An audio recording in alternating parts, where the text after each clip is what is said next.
Un chaton n'est pas un chiot. Le chiot est un animal de meute. Le chaton est moins réceptif à la hiérarchie sociale et son éducation se fait de manière différente. Quelques règles simples permettent de prolonger l'éducation qu'il a reçue de sa mère pour réussir son intégration dans la famille. Avec un peu de patience et un brin d'obstination, il est tout à fait possible de faire comprendre au chaton ce qui lui est interdit et ce qu'il doit faire. L'utilisation exclusive du bac à litière pour ses besoins, celle du griffoir pour griffer, le chaton en prend vite habitude. Un non bien senti viendra le décourager s'il saute sur la table du repas ou le plan de travail de la cuisine ou tente de s'attaquer aux plantes vertes. N'encouragez pas les manifestations d'agressivité, même si elles semblent bénignes. Ne laissez pas votre chaton vous mordiller les mains et faire mine de vous attaquer. Ce qui fait sourire chez un chaton pourrait devenir désagréable à l'âge adulte. Quand votre chaton obéit à un ordre, récompensez-le d'une caresse accompagnée d'un compliment ou de quelques croquettes. S'il a fait une bêtise, inutile de le réprimander si vous ne le prenez pas sur le fait. Il ne comprendrait pas de quoi il s'agit. Apprenez aux enfants, surtout s'ils sont petits, à approcher le chaton avec douceur et à ne pas l'exciter sans raison. Ce n'est pas un jouet. En revanche, sa présence est très bénéfique pour l'enfant, qu'elle responsabilise et qui trouve en l'animal un compagnon et un confident. Cette relation privilégiée ne peut avoir qu'un aspect positif sur le développement psychologique et affectif de l'enfant. Faites découvrir au chaton ce qui fait partie de votre quotidien et qu'il devra considérer comme normal.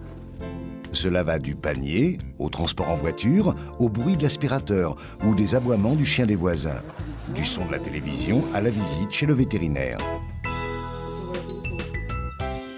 S'il y a d'autres chats ou chiens chez vous, faites les présentations sans rien brusquer.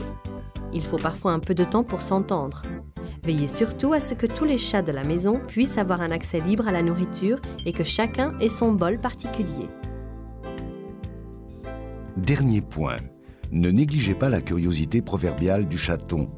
Si elle lui permet de s'adapter à bien des situations, elle risque néanmoins de le mettre en péril face aux différents dangers existants dans la maison. Attention à la piscine et à la baignoire, aux sources de chaleur et aux liquides toxiques. Le chaton qui arrive chez vous est inquiet. Il ne possède aucun repère olfactif dans son nouvel habitat.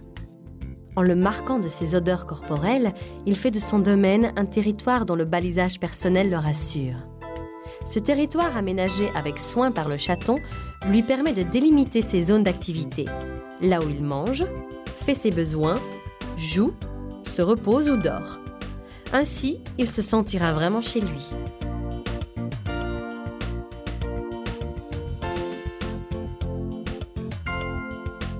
Ces repérages demandent un certain temps, surtout quand le chaton est très jeune. Vous le verrez frotter ses joues contre certains angles de mur et sur les meubles occupant une position stratégique. Le chaton appréhende son univers en 3 dimensions, d'où son désir frénétique de grimper le plus haut possible afin de disposer de points d'observation où il peut prendre les mesures de son domaine et se sentir en sécurité. Il aime aussi se cacher, explorer, guetter sans être vu. Un appartement trop nu ne lui plaira pas pour cette raison. Vous remarquerez rapidement que le chaton exerce certaines activités en un lieu et à un moment précis du jour ou de la nuit. Respectez les zones sur lesquelles votre chaton aura jeté son dévolu. C'est le meilleur moyen d'éviter le développement des troubles du comportement. En revanche, s'il éprouve l'envie de griffer le pied d'un meuble ou un tissu, placez à l'endroit qui l'intéresse un griffoir en position verticale. Il devra s'en contenter.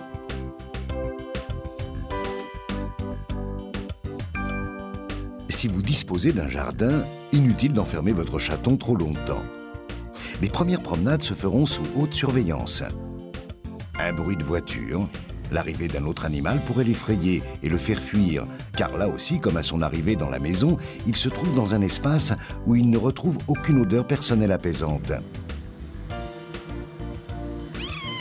Sans parler des arbres auxquels il grimpe sans savoir comment en redescendre. Petit à petit, le chaton va marquer son territoire grâce à des dépôts d'urine, d'odeurs corporelles et en griffant la base des troncs d'arbres.